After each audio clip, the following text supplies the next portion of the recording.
A obra de implantação de infraestrutura de esgotamento sanitário em mais 2 bacias sanitárias de Salvador está com 60% do cronograma concluído e tem previsão de entrega no final deste ano. A infraestrutura, quando finalizada, vai ser ligada às redes coletoras já instaladas nos bairros do Trobogi, Canabrava, São Marcos, Vila Canária, 7 de Abril e parte de Castelo Branco, além de conduzir o esgoto coletado nesta área até uma estação de condicionamento prévio para ser enviado ao emissário submarino da Boca do Rio para dispersão adequada no oceano. Sobre estas e outras ações da Embasa, a gente conversa agora com o presidente da Embasa, Rogério Cedras, nosso convidado também no Issa Bahia. Seja bem-vindo. Bom dia, Rogério. Tudo bom? Bom dia, Jefferson. Bom dia a todos os ouvintes da tarde. Com a conclusão dessa obra prevista para o fim do ano, Rogério, qual é a previsão de aumento da cobertura do serviço de esgotamento sanitário em Salvador? Jefferson, essa é uma obra muito importante para a cidade. Salvador, como já é sabido, a gente tem um dos melhores índices de cobertura em capitais no país. Hoje nós temos 85% de cobertura. E essa obra ela vai contemplar 3 grandes bacias também da cidade, bacia de Águas Claras, Cambunas e Trobogi. Essa primeira etapa a gente está concluindo Cambunas e Trobogi, e temos uma outra etapa que já está licitada, a gente já está na fase de homologação, que vai ser o complemento, que é a bacia de Águas Claras. Com isso a gente vai conseguir sanear uma parte importante da cidade, é uma das poucas bacias que hoje ainda não estão completamente saneados, e a gente deve elevar esse índice de cobertura a próximo de 88%, 89%. E para a cidade de Salvador, a gente vai ficar praticamente com uma bacia pendente ainda de investimentos, que é a bacia do Cururipe, que a gente já está fazendo os projetos, e a expectativa é que logo depois de todo esse processo, com a regularização de toda a questão com o município, a gente possa também fazer a última bacia principal da cidade. E a partir daí, Jefferson, o que a gente vai ter em termos de esgotamento sanitário é aquele trabalho de estender as redes aonde a cidade vai se desenvolvendo, naquelas áreas onde a gente já fez as implantações, mas às vezes ficam algumas ruas, algumas regiões ainda com a necessidade de extensão e implantação de novos coletores. Isso vai deixar realmente a cidade de Salvador em uma condição bem diferenciada em termos de país. Do ponto de vista ambiental e sanitário, Rogério, quais são os ganhos que a população de Salvador vai ter com a ampliação desse serviço de esgotamento sanitário? Não são muito grandes, não é? A gente vai tirar todos esses esgotos, a maioria na realidade, a gente nunca consegue tirar todos, é uma realidade infelizmente, mas a gente vai tirar a maior parte desses esgotos, que hoje cai nos córregos, cai na drenagem e com isso, consequentemente, cai nos rios que desaguam aqui na orla norte de Salvador. A contribuição de esgoto que vai para aquelas regiões, uma parte dela vem exatamente daquela região, de toda aquela região lá de cima, daqueles bairros lá de cima.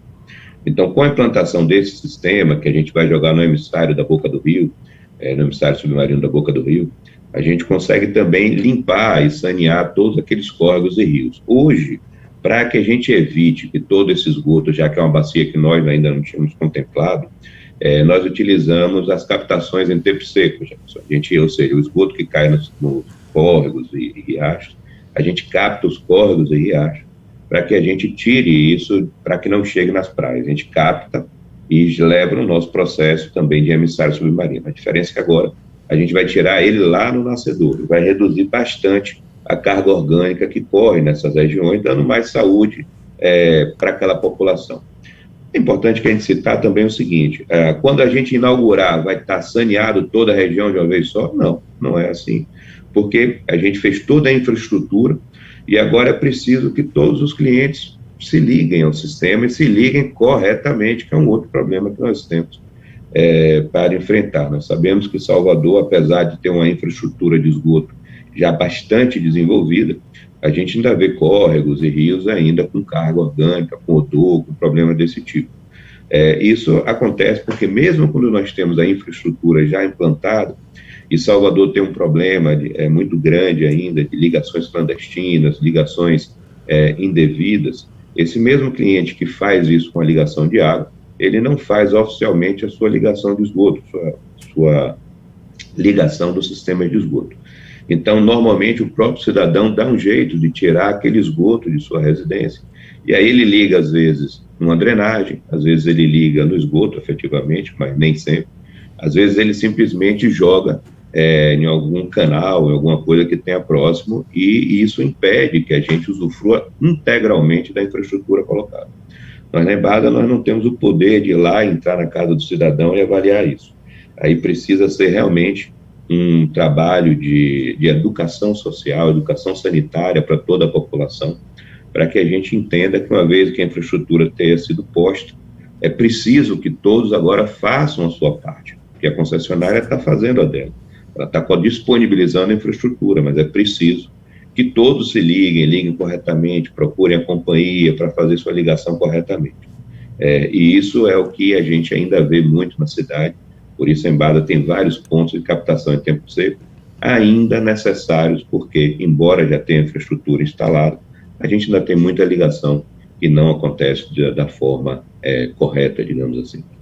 Nos grandes centros urbanos, Rogério, a gente já tem essa dificuldade de acesso ao saneamento básico, mas em cidades do interior do estado também há essa dificuldade, não apenas por conta da ação da Embasa, mas pela própria falta de planejamento das estruturas dos municípios para a criação de redes de coletas, que, claro, isso impacta na Embasa. Como é que está a situação do saneamento básico nas cidades do interior que são beneficiadas ou que têm contrato com a Embasa para o fornecimento de água e o tratamento do esgoto? Fernando, uma colocação bem pertinente. Não é só no interior. A própria capital, ela também tem uma dificuldade de planejamento urbano muito grande. Nós temos uma capital de séculos e séculos de existência, e ao longo de todo esse período, essa ocupação sempre foi muito desordenada, principalmente nos bairros, digamos assim, um pouco menos estruturados, e isso dificulta muito o serviço de saneamento. Saneamento é diferente de energia. Energia você coloca ele aéreo, você chega em todos os lugares. O saneamento não, eu preciso enterrar tubulações e preciso de áreas públicas para enterrar as tubulações. Eu preciso de arruamentos para enterrar tubulações. E preciso ter condição dos tubos existirem. Quando você não tem arruamento, você tem um excesso de escadarias e vielas, é muito difícil fazer saneamento. Então, o planejamento urbano, você ter a macrodrenagem, microdrenagem já definidas, são fundamentais para o saneamento. Você haja vista que, como a cidade de Salvador, quando chove, nós triplicamos o nosso número de ocorrências de esgotamento, de problemas de esgotamento. Quando chuva e esgoto são completamente distintos. Os sistemas de esgoto não devem correr água de chuva, não é? A casa tem que ter seu sistema de drenagem para ligar na drenagem pública e tem que ter seu sistema de esgoto para ligar no sistema de esgoto, que são completamente separados. Mas, infelizmente, isso não acontece. O cidadão, às vezes, ele não consegue ligar na drenagem, às vezes não tem infraestrutura ainda pronta de drenagem, e acaba ligando no esgoto, que são tubos que são dimensionados só para esgoto. Então, quando cai aquela chuva, ela normalmente leva sujeira, leva material, leva todo tipo de produto lá para dentro.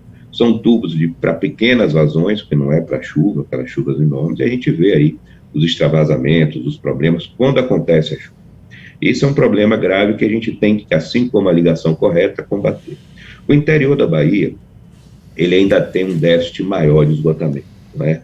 O estado da Bahia tem, nosso governo, o governador Rui, tem uma preocupação muito grande na questão do saneamento, e a Embasa, ela tem batido, assim, recordes de investimento nos últimos anos. Se você tem uma ideia, nos últimos 15 anos, que pega aí os últimos 2 períodos de governo, nós tivemos grandes investimentos. A Embasa está hoje, o estado da Bahia está hoje, assim, entre os principais estados em volumes de investimento na parte de saneamento. A Embasa tem 50 anos. Nesses seus 50 anos, nos últimos 15, nós aumentamos o número de ligação de água em 75%. Então, é quase dobrar em 15 anos o que foi feito totalmente nos 50 anos. Então, é um processo muito grande, onde você trouxe aí para dentro dos sistemas quase 4 milhões de baianos que não tinham água ainda tratada e corretamente distribuída.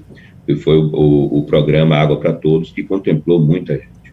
Na parte de esgotamento sanitário, o déficit sempre foi muito maior, embora tenha sido um investimento também muito massivo, muito grande. Se chegamos a implantar mais de 1 milhão de novas ligações de água, ou seja, são mais de 1 milhão novas residências, novas famílias também contempladas no esgotamento sanitário. Isso gera um crescimento do que se tinha antes de mais de 200%. Então, também é muito significativo. Mas ainda temos um caminho longo pela frente a percorrer. Por isso, temos volumes de investimento continuados tão significativos. Falando em investimento, na Assembleia Legislativa do Estado da Bahia tem um projeto de lei em discussão que versa exatamente sobre um processo de abertura de capital, vamos tratar dessa forma, em que a Embasa passa a ter mais investimento privado para fazer esse tipo de investimento que o senhor citou. Esse projeto tem sido muito questionado, inclusive, por deputados da base do governador Rui Costa.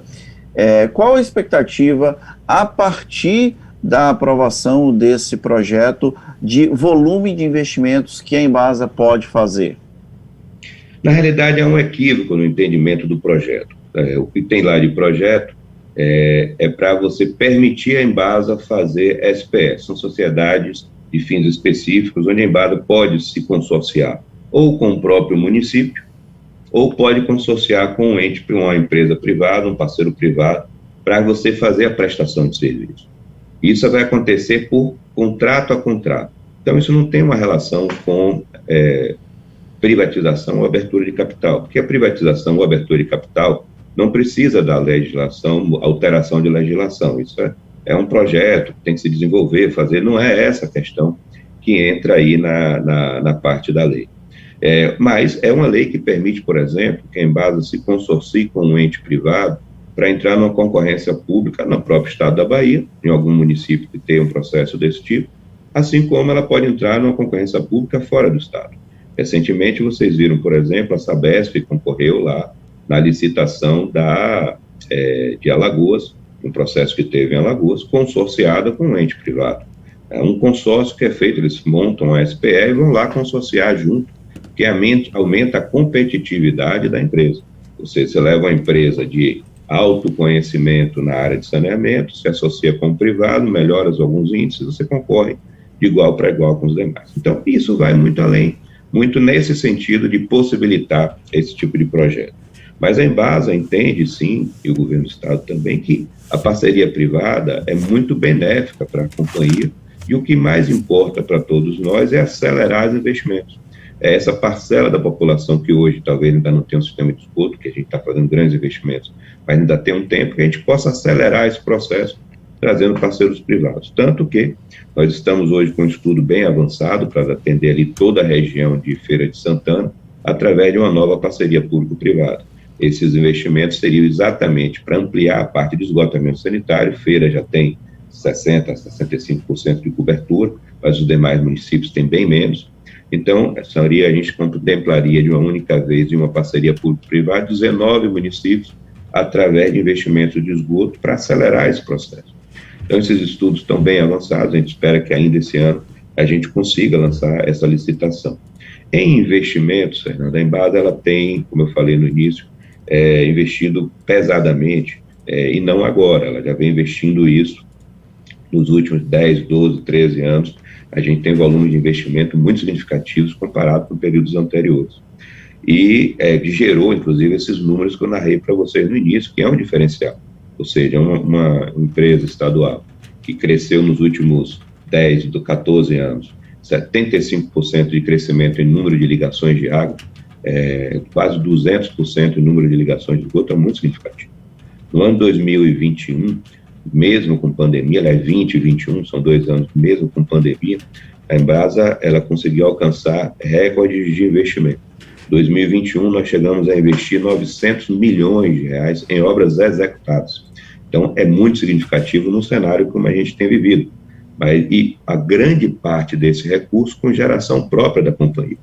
Ou seja, a companhia ela vem trabalhando para redução de custos, fazendo uma série de ações para isso, para melhoria de eficiência, redução do custo, gerar mais recurso, e tem cumprido esse papel. No ano de 2022, nós já temos previstos para investimento, e já os investimentos estão acontecendo, 1 bilhão e 400.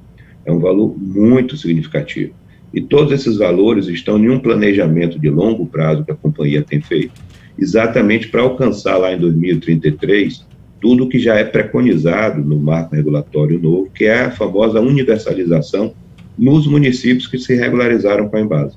Então, hoje nós temos essa condição de geração de caixa, somos uma empresa de baixo endividamento ainda, então temos toda a condição e temos um fato importantíssimo para ser relatado. Agora, na semana passada, a AGESA, que é a agência reguladora, seguindo também todo o rito que está no novo marco regulatório de saneamento, acabou de emitir o laudo que a Embasa tem sim a capacidade econômica financeira para dentro até 2033 universalizar.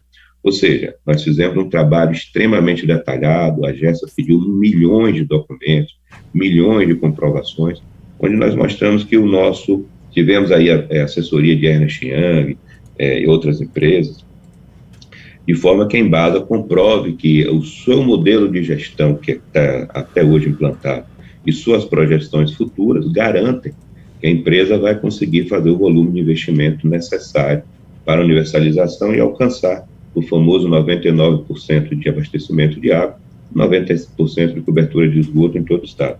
É por isso que nós temos feito investimento em todos os locais praticamente da cidade.